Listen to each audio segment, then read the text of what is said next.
The following episode of the Maui Chamber of Commerce's Business Matters was originally broadcast on January 17th, 2023.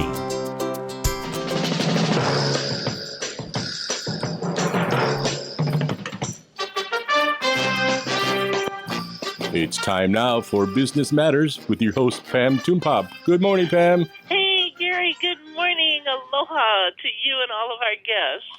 Thank you so much for all of your tremendous help in producing this show. We truly appreciate you, Gary. I'm Pamela Toompop, president of the Maui Chamber of Commerce, and this program is sponsored by Mokulele Airlines.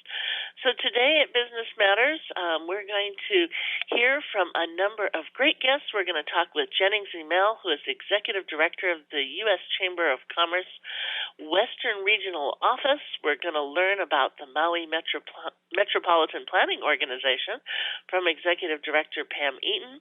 And we're going to get to know a new chamber member, One Digital. But before we begin, I want to just share two quick things with you. Tomorrow is opening day at the state legislature, and I'm thrilled to be there. It's when our state senators and House members reconvene to do the work of the people of Hawaii.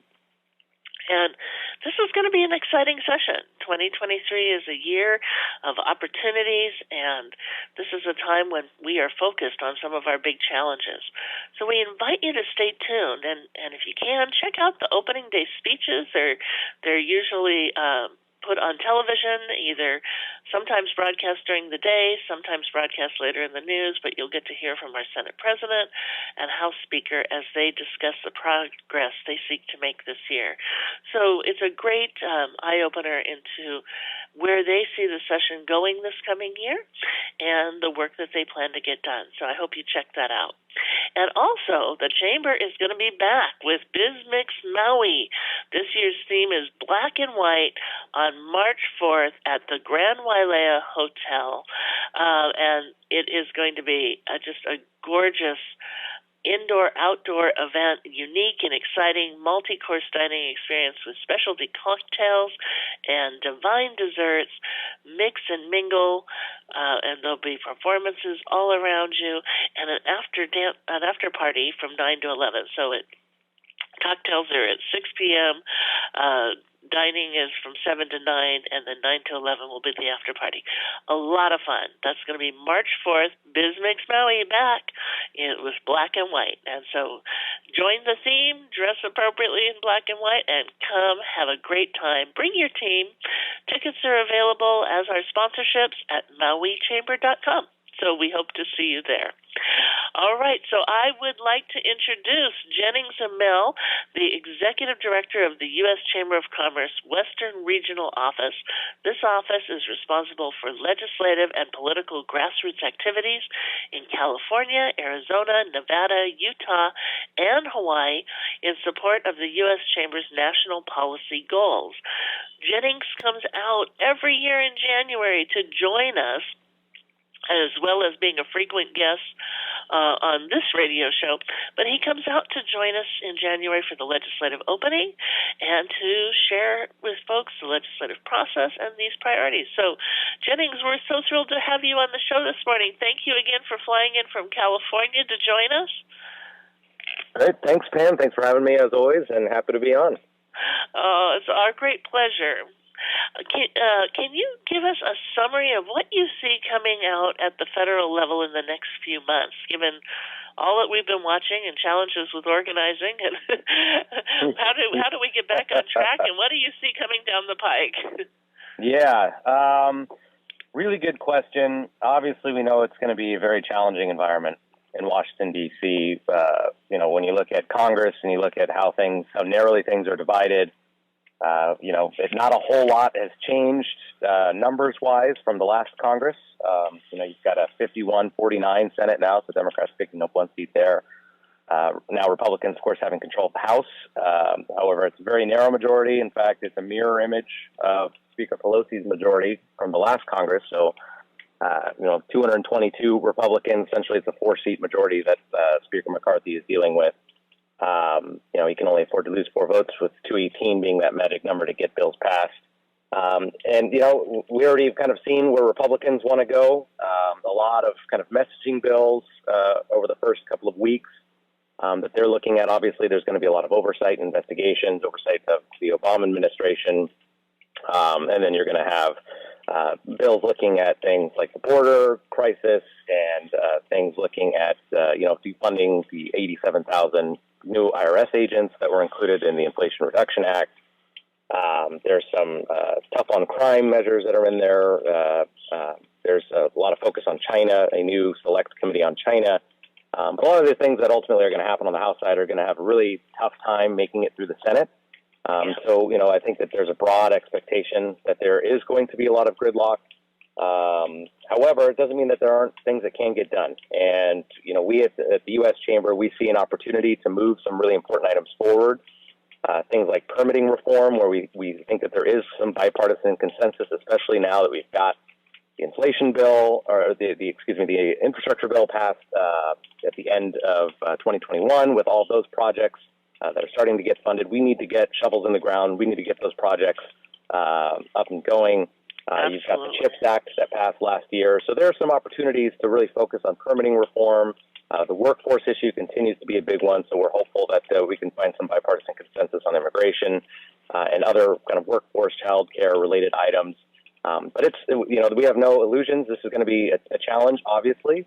But we think that given how narrowly divided things are, that there is a contingent of folks that are kind of in the middle, both Republicans and Democrats, a very large contingent, quite frankly, that can work together, that can drive some of these solutions. And in the meantime, sorry for the lengthy response here, but that's on the congressional side. But it's also going to be really important to kind of pay attention to what's happening at the administrative level, especially if we do see a lot of gridlock. This is the second half of the Biden administration. What typically happens in the second half of these administrations, especially when you have divided government, is a very kind of aggressive regulatory approach or regulatory regime. We're going to start really to see a lot of these things come out from the Biden administration, where they're looking at new rulemaking to enact policy rather than looking to Congress to find bipartisan compromise. So I think that's something that all of the listeners here and businesses across the country should definitely be aware of, because there's a lot of things that are going to be coming down the pike, and most of them are not going to be good for the business community. Yeah, it's a very scary time, but I always appreciate that regardless of what we're looking at and what the challenges are, how the U.S. Chamber focuses on where we can make a difference. And I agree with all the areas you just mentioned. Those are important areas. The infrastructure bill, the projects are ready. Let's get them moving, and we've got to have permitting reform to do that. The CHIPS Act seeing, we need to be bringing manufacturing back home to the U.S., and that was a huge issue. So lots of big things that you're working on. Tell me a little bit about, with all that's going on, how you see this will impact Hawaii. Sure. I think that Hawaii's economic challenges are similar to the rest of the country, right, in a lot of ways. Obviously inflation continues to be a big part of the question or the equation here, even though inflation's gone down to 6.5%, I think it was in December.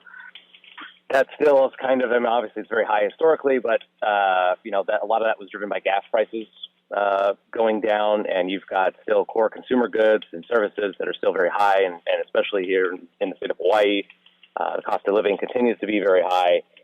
So I think that that's going to continue to be a problem and something that Congress is going to have to take a real look at. And that's where things like permitting reform, especially in the energy sector, getting energy projects online, getting renewable energy projects even online. It's not just, hydrocarbon projects that we're talking about, oil and natural gas, but renewable projects, here in the state of Hawaii. Getting those things online, that's going to be huge. It's going to be important to bring down the cost of energy and to kind of bring down some of the inflationary pressures that we're seeing. Same thing on the workforce front. The workforce issue continues to be a problem here, in the state of Hawaii, just like it is pretty much everywhere. We have nationwide 4 million more jobs than we have people actually looking to work. We've lost 3 million workers since the beginning of the pandemic. The unemployment rate continues to be extremely low. And these are also problems that we're seeing here in the state. And so there's a lot of different issues that can be tackled that would help to remedy those things. Whether you're looking at immigration, And certainly we have to do something about the immigration situation, because that for so many years that's been a problem where employers can't find the workers that they need, yet look at what's happening at the border.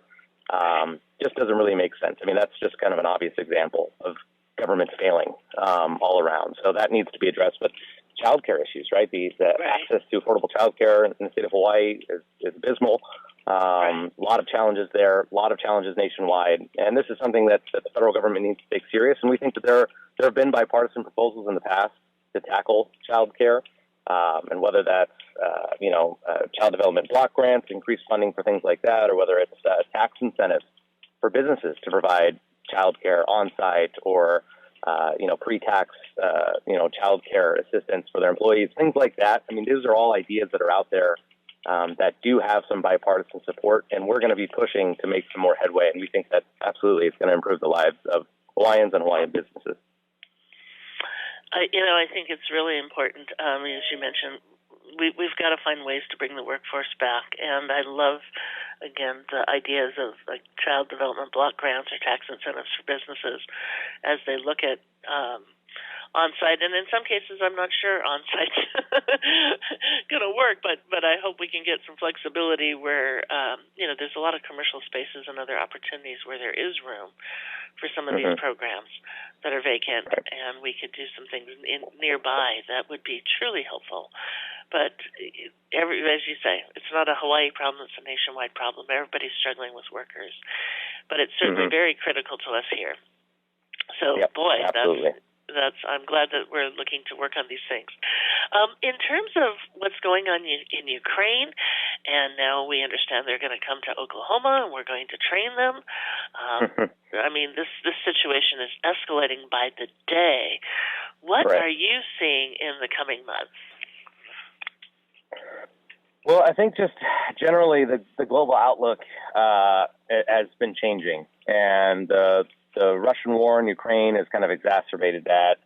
Obviously, we've got tensions continuing in the East Pacific, or in East Asia and South Pacific with China and Taiwan. There's a lot more talk on the business community. Kind of what are the impacts, obviously, of all of these global conflicts, of these new geopolitical threats that are out there. And I think that the impact has been essentially where that businesses, not just in the United States, but kind of globally, internationally, are looking to reorient supply chains. They're looking to either what they call onshore, nearshore.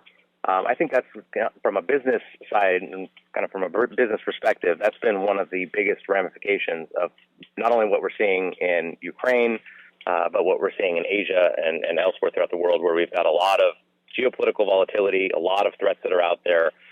We all, understand what happened with the semiconductor issue of not being able to get semiconductors in this country for a long time because so many of them were coming essentially from one place, from Taiwan, and with COVID and supply chain issues, that's because so many things rely on semiconductors, from basic home appliances to, vital national security, equipment, like military equipment, things like that. We need to have access to these things. And so I think that you're starting to see a huge shift. You're starting to see, especially with things like the CHIPS Act, companies that are coming and investing here in the United States to build semiconductors. You've got a lot of that happening across the country, places like Arizona. And I think that, with, the new USMCA, you're going to see a lot of companies that are looking to, Mexico and Canada, Mexico in particular, to shift some of their supply chains there. And then just kind of in general away from places like China,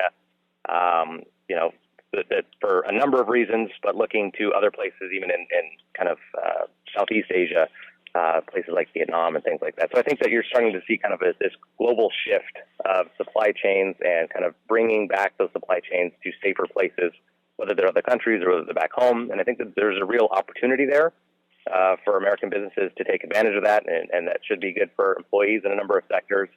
But it also there's some potential costs there as well, because when you get away from there's a reason why the world went in the direction of globalization, and that's because it did help consumers ultimately by bringing down the cost of goods, made supply chains more efficient. You could see some of those things start to erode, and therefore kind of see higher prices on certain things, supply chains not work as efficiently. But these are all things that are kind of in the process of getting worked out. But that's one of the major kind of business level kind of ramifications I think that we've seen from what's going on in Ukraine. And quite frankly, given what's happening with the war itself, and what's been going on there lately, and you're talking about tanks getting supplied into Ukraine from the West, from the UK, and things like that. I think that war is probably going to last for quite a bit longer, and so I think that the business community needs to be prepared for that. Yeah, it's really devastating to watch each and every day, but right. And people in the community divided, wanting to stand for Ukraine, but watching costs rise, watching it continue to escalate, not knowing where it ends. It's one of those things that's very frustrating and leaves businesses a little bit tenuous in terms of the coming year and investments. Which takes and there's me energy opportunity there for the United States and then for other countries too, in Europe in particular, right? To take it kind of hold of their own energy futures, look at producing their own energy, or the United States shipping LNG. There's talk of kind of minerals. I forget the term for it, but rare earth minerals. That's what I'm thinking of. There was a discovery recently, I think, in Sweden, right? And so they're going to think about kind of how they could take advantage of that, and not necessarily look to China. So I think that there's some positive shifts that are taking place as a result.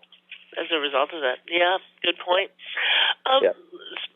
Speaking of concern about investment in the business and what's happening as we've watched inflation rise, what are you feeling is going to happen with the inflation and our national economy as a result of what occurs in inflation? Yeah, like I said, the inflation numbers continue to go down, which is good overall. But it's still obviously very high, and so the Fed is still going to probably continue to act fairly aggressively, maybe not quite as aggressively as they did over the last couple of quarters or so. But we're probably going to continue to see interest rate increases. The broad expectation is that there is going to be a recession, right? When you talk to, kind of the economists at Fortune 500 and S&P, that's where the expectation is. Our own economist at the U.S. Chamber kind of sees the same thing. That it's more likely than not that we're going to have at least a mild recession by the mid-2023. But this recession is going to look a lot different from the last one, the last Great Recession. And the reasons for that are myriad. But I think one of the biggest, too, is just the workforce issue. The fact that we still have just so many jobs that are open, just a lack of workers. That's kind of a problem that we weren't faced with in the previous recession. So that could help. But at the same time, the lack of workers is also one of the big drivers of inflation, right? Because businesses have to continue to keep increasing their wages to get workers in the door. So, I think that ultimately, 2023, the outlook there economically probably isn't all that positive, but it's also not that negative. I think businesses, when we survey our business members, they feel pretty good about their own businesses. They feel pretty positive about their own cash flow. But most of it actually there's quite a bit of negativity about kind of the national economic environment. So it's kind of what we call kind of secondhand pessimism, where they feel pretty good about their own business, but not so much about the national or global economy. So, I think overall it's going to be a challenge, but it's something that I think we'll get through. It's not going to be what we saw obviously back in 2008 and 2009. But we don't feel too down ultimately about kind of the basics, economic kind of structural factors that are there, except for the workforce issue, of course.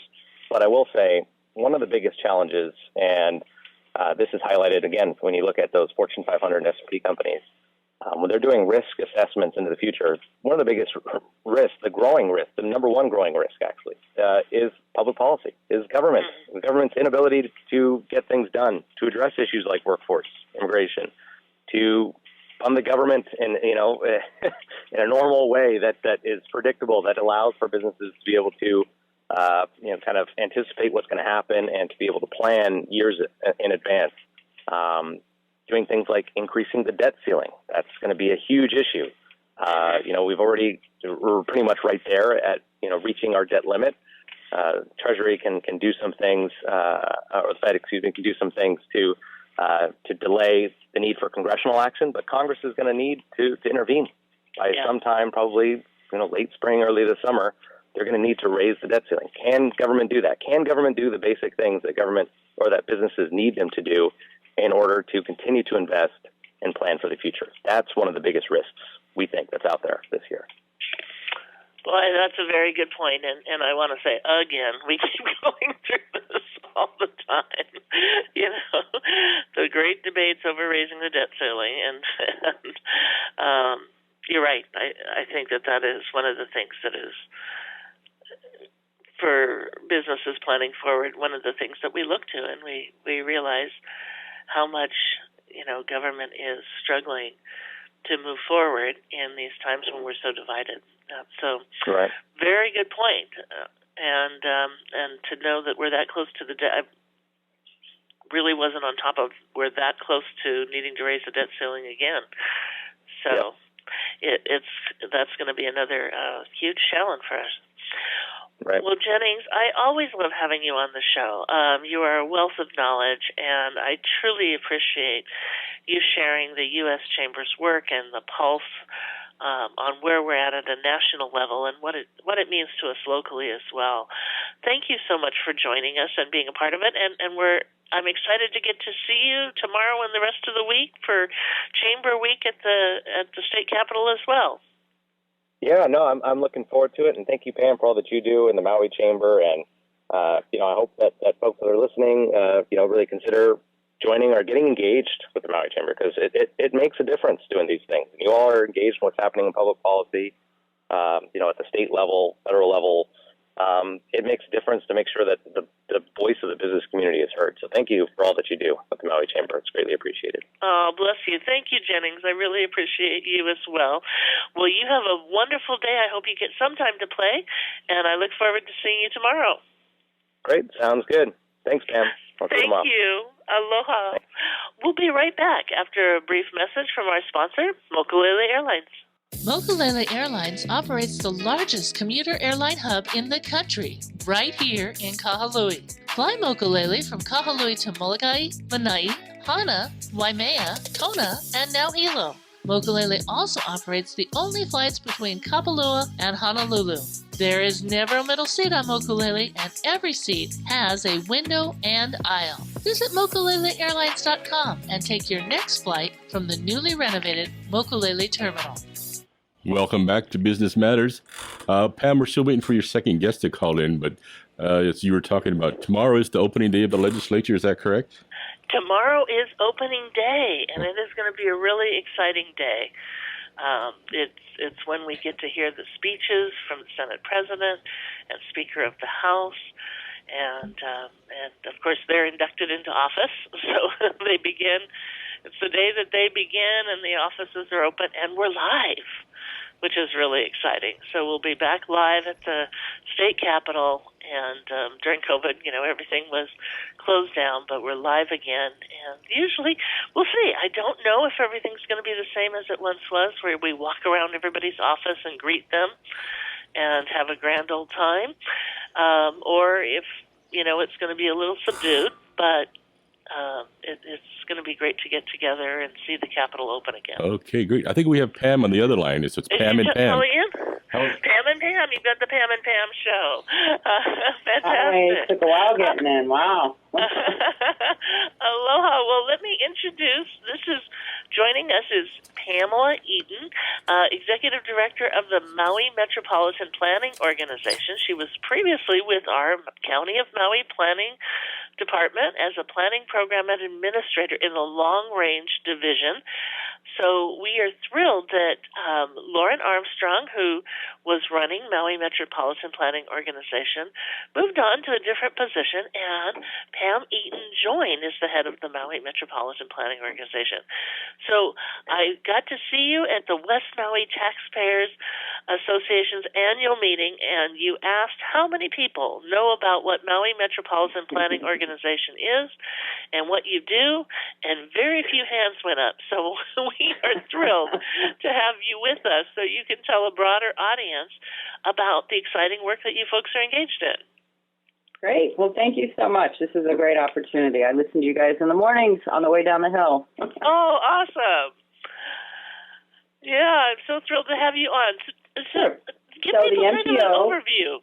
Yeah, absolutely, Pam. The MPO, the Maui Metropolitan Planning Organization, or the MPO, basically was created in 2016. And essentially that happens when the Maui's population hits a certain point and they're receiving federal funding. The Maui MPO is sort of a conduit, if you will, for federal funding, as well as from the state Department of Transportation.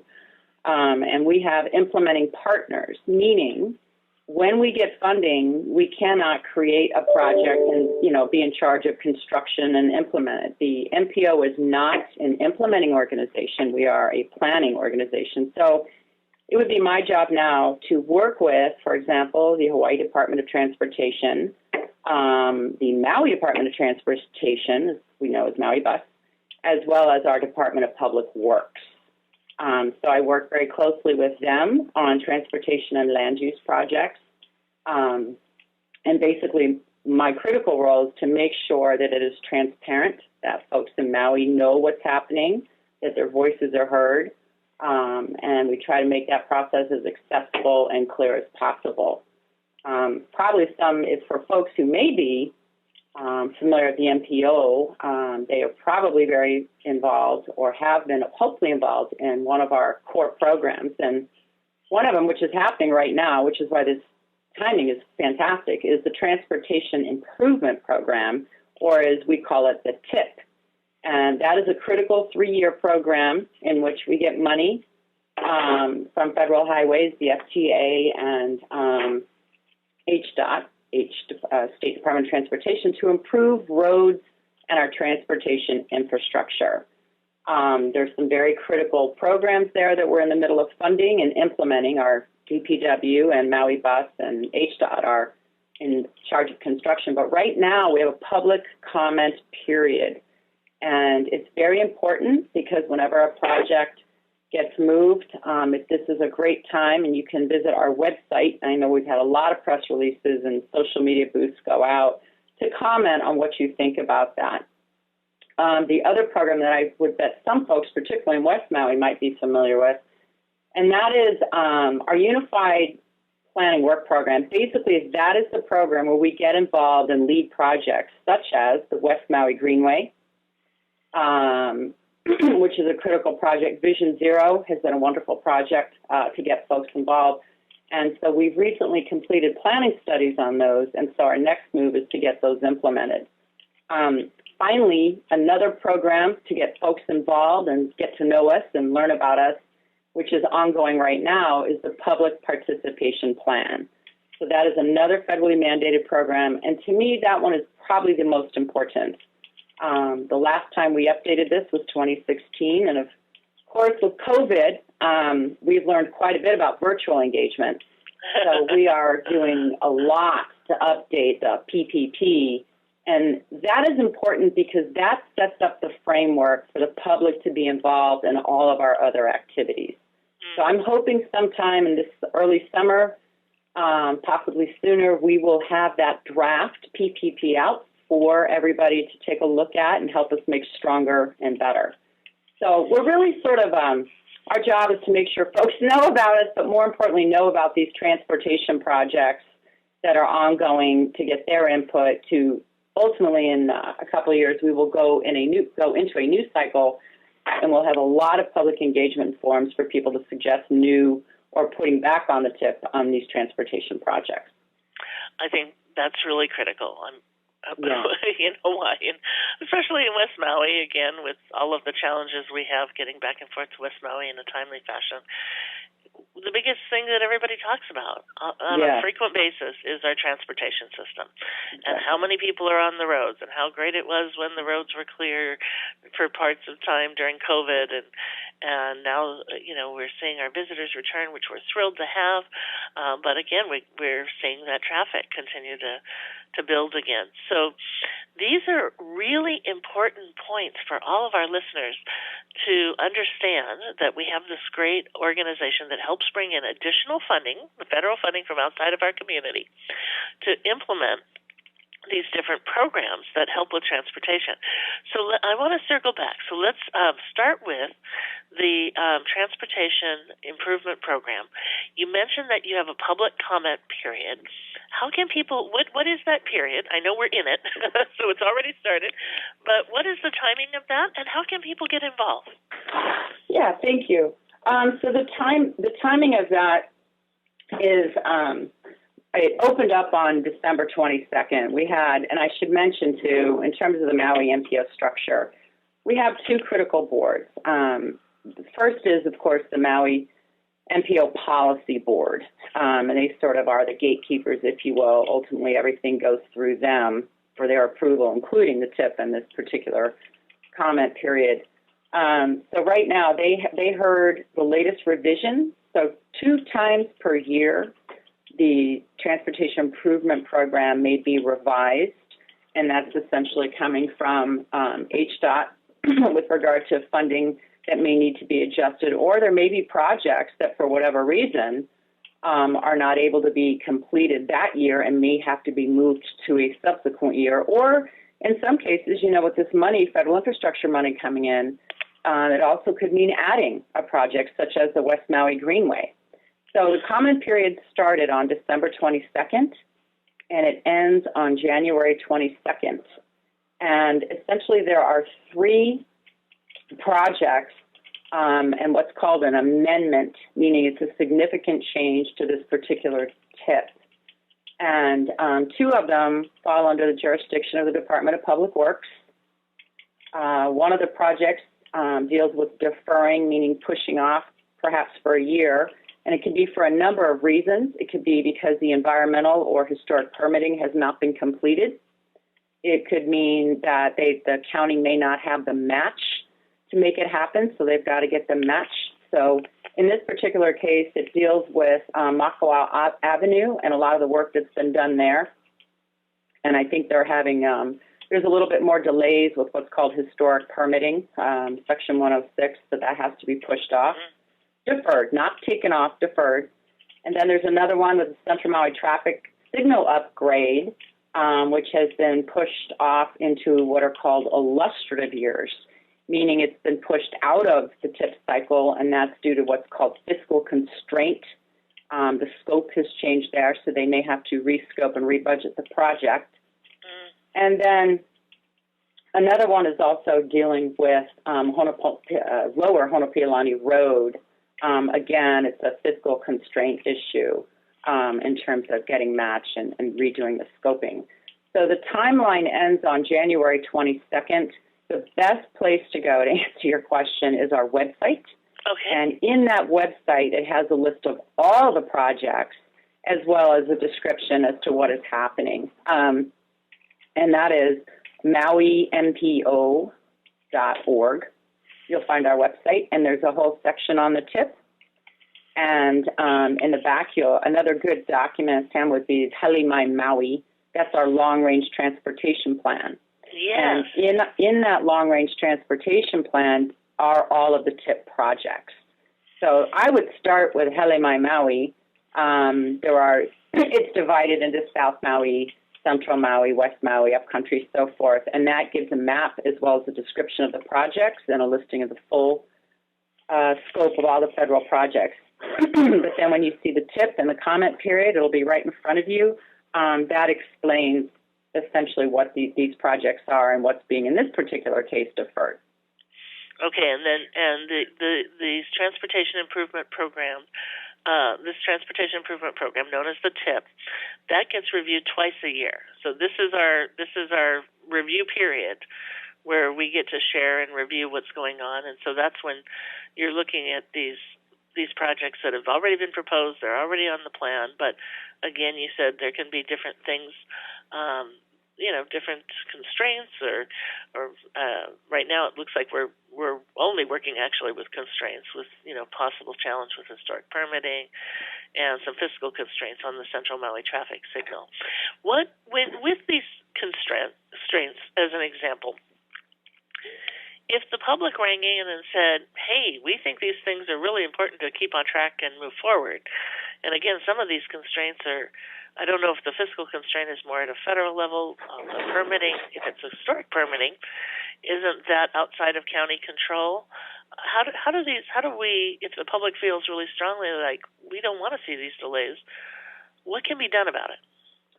I think, this is my second month on the job, so I haven't dealt with this particular thing going on, but what I've been hearing is that, for example, the match with these projects, the federal and, the county match, state and county match, is 80-20. Mm-hmm.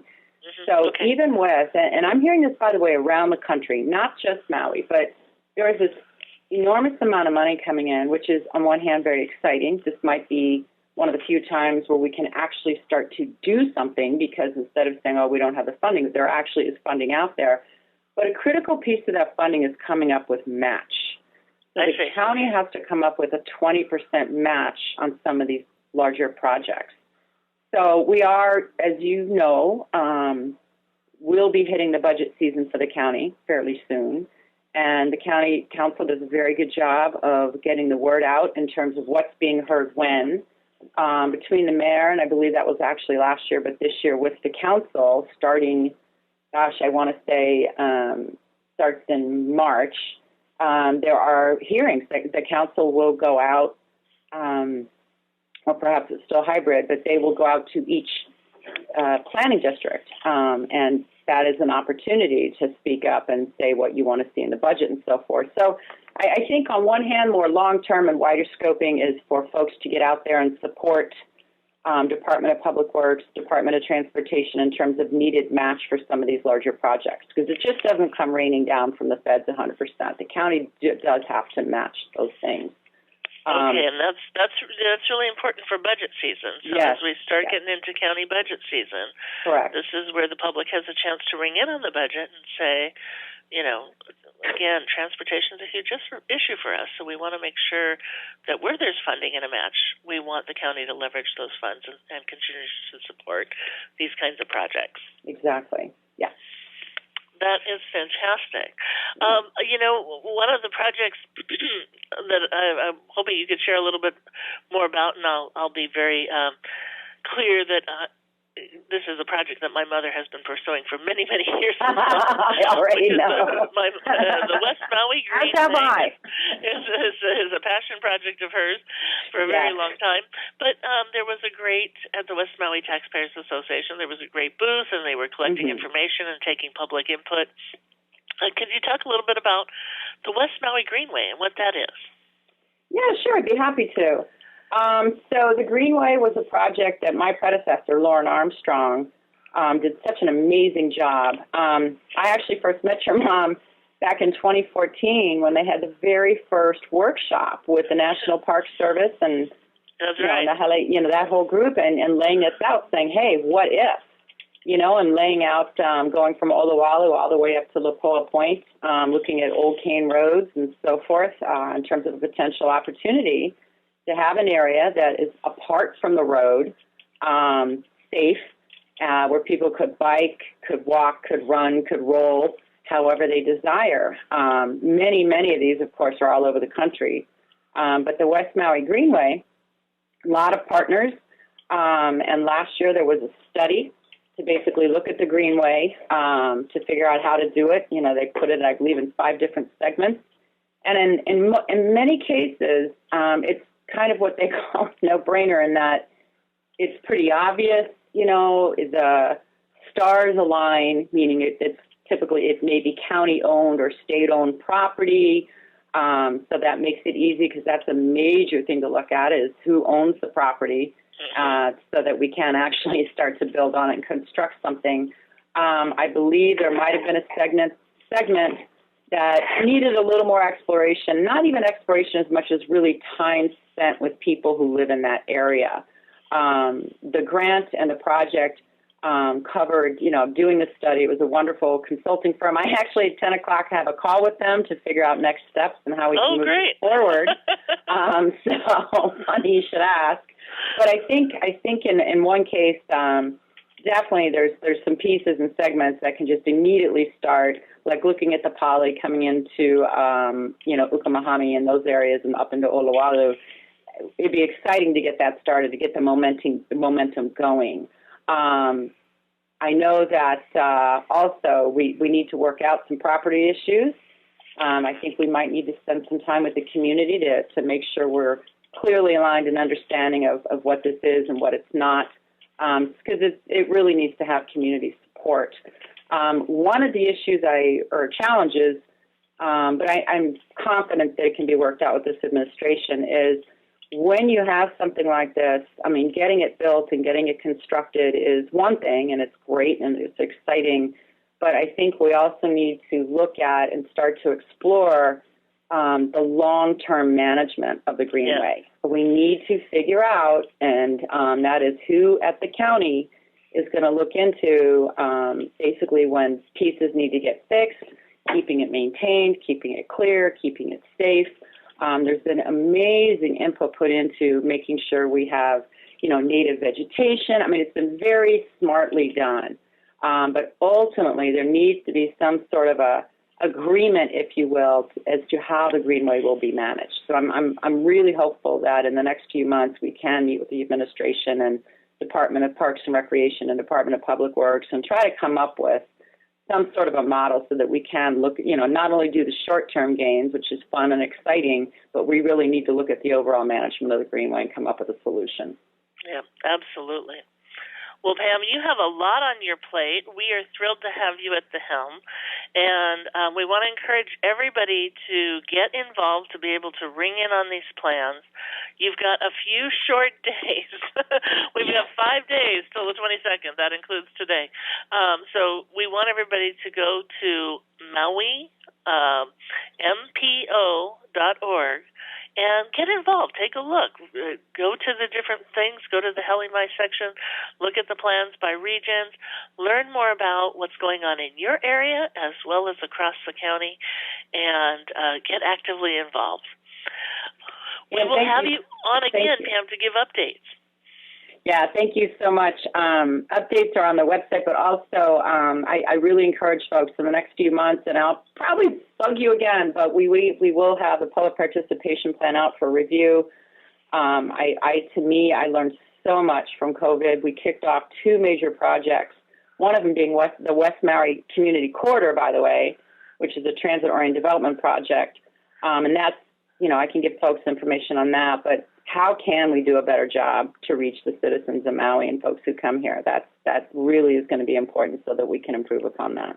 It is, and it is across the board, but I'm glad that it's something that you folks are internalizing and looking at how to do that as well. I think we all need to do better at how we're communicating, but especially on county and state plans and initiatives. So this is really a great start, and we'll have you come on and we can do quarterly updates and talk about what works best for MPO. That's great. Thank you so much, Pam. I really appreciate it. It's our great pleasure. Thanks so much, and I hope you have a wonderful day. Great. Thanks. You too. Bye-bye. Thank you. Aloha. Okay. Well, our next guest is Allison Barnes. She is the client executive for One Digital. And Allison has worked as an advisor for employee benefits for the last 11 years and has a passion for helping business owners and their employees put money back into their pockets while providing them with a better benefits package. So she works really hard. Benefits are one of the, after payroll, benefits are one of the very large costs for business owners. And all business owners want to get their employees the best benefits possible. So Allison works in this area and really works with a team of people to look at what is available for their situation. She loves playing volleyball, hiking, and spending time with her 1-year-old son, husband, and dog at the beach. And she's got a new baby on the way. So, aloha, Allison, and welcome to the show. I'm still trying to reach her, Pam. So okay. sorry about that. That's all right. Gary's calling Allison. They are a new chamber member, and we're excited to have her. They're getting very involved in the community and the Maui Chamber of Commerce. And I'm really excited about having her present One Digital, because the company has a unique model on how to make these a broader array of services both affordable to companies and attainable in other ways. So we're really looking to learn more about how we can expand these benefits without continuing to see our costs go up at a time when costs are continuing to go up. We've already talked about the inflationary measures and what's happening there. Let me check back in with Gary. Is Allison on the line? No, still not yet. I'm still trying. Okay, we haven't been able to reach her. All right. Well, we could have had Pam on telling us about more of those projects. So I do want to encourage everybody to look at some of the things that we didn't get to talk about. She mentioned Vision Zero, and she mentioned the really all-important public participation plan that's going to be coming up again this summer. So really check out MauiMPO.org. Look at the Heli Mai plans. Look at the West Maui Greenway. Look at Vision Zero. Look up the public participation plan and get a sense of what it means. You know, traffic and our transportation systems are really important to us all. And so we're really excited to learn more about that today. And if we don't have is Allison on yet, Gary? Not yet. Okay. Well, in the meantime, I know Gary will alert me if Allison comes on. I do want to just share a little bit about some of the activities that we do this week with the Chambers of Commerce across the state. We have an alliance of Chambers of Commerce, and we often, meet regularly throughout the year, and we particularly meet quite a bit during legislative sessions, where we align on business and community issues to support our community. Last year for us, and again this year, housing is going to be a top priority. We're at a critical state on housing as well as economic development and diversification. Okay, we have Allison on now. Oh, great. Wonderful. Aloha, Allison, and welcome to the show. Aloha, and I apologize. I have quite the little cold going on, but hopefully you guys can understand me. You poor thing. Oh, well, I did just introduce you a moment ago, and can you tell us? We've got a few minutes to have you tell us about One Digital and the services you offer. Wonderful. So. Well, thanks for the introduction.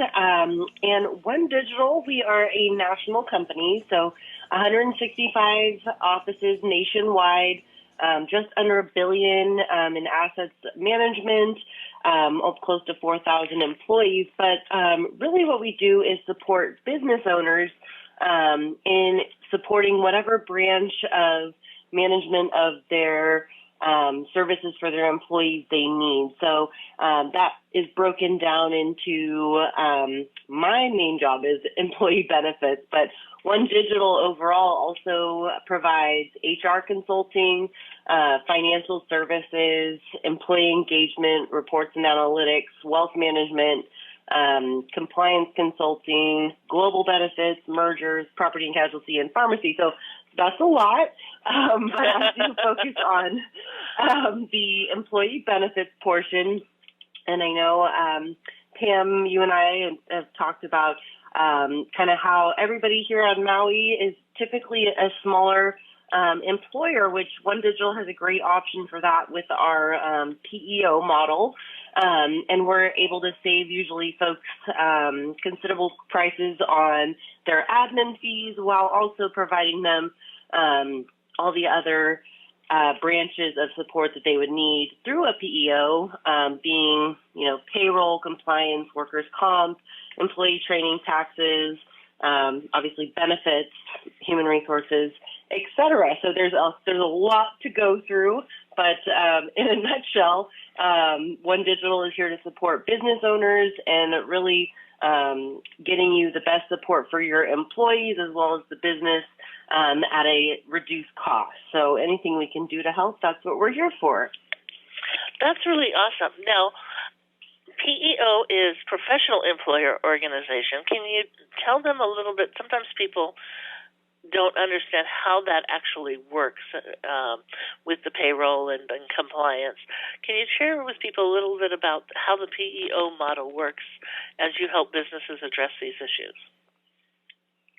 Sure. So typically I work with larger firms, which would mean folks with 100 plus employees. It works a little bit differently, but in the PEO space, so we're essentially a arm of your company that is not a direct employee for you, that would take care of all those things I mentioned. But really, so it would be hiring the PEO model to act as this HR, payroll, compliance,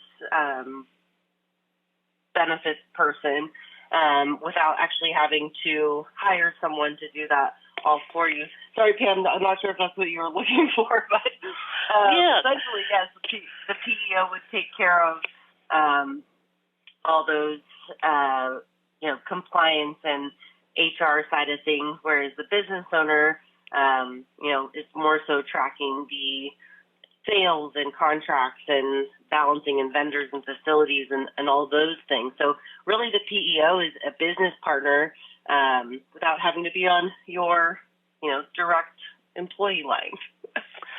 Yeah, and you handle all those, the functions of the HR office. Now, some PEOs that we've worked with before in the past, some PEOs will help find and recruit employees, and others, the business still needs to find them, but once they're found, they then go on payroll, and the PEO handles it from there. Right. Absolutely. Exactly, yeah. So if attraction and retention is something you're looking for, that's something our PEO can help with as well. That goes down to your expense management, 401k solutions, and of course, being the time we are in this kind of COVID, still post-COVID area, and there's just so much legislation changes going on. It's great to have a partner that would have all your compliance in mind and really making sure all those changes are being made, because honestly, it's hard to keep up. This is my full-time job, so I can't imagine. Pam, we're less than 1 minute left, Pam. Thank you, Gary. Okay, yes, it is a big, broad job, and the rules change frequently. Right. Allison, tell everybody quickly how they can reach out to you if they want to learn more. Absolutely. So email probably is the best way to get a hold of me. So it's just Allison, Allison, _Barnes, BARNES, @onedigital.com. That's ONEDIGITAL.com. Thank you, Allison. It was great to have you on the show. Everybody, that's all the time we have. It goes so quick. We want to thank our sponsor, Mokulele Airlines, and I'm Pamela Timpa, President of the Maui Chamber of Commerce, wishing you blessings and best wishes for a beautiful Maui day.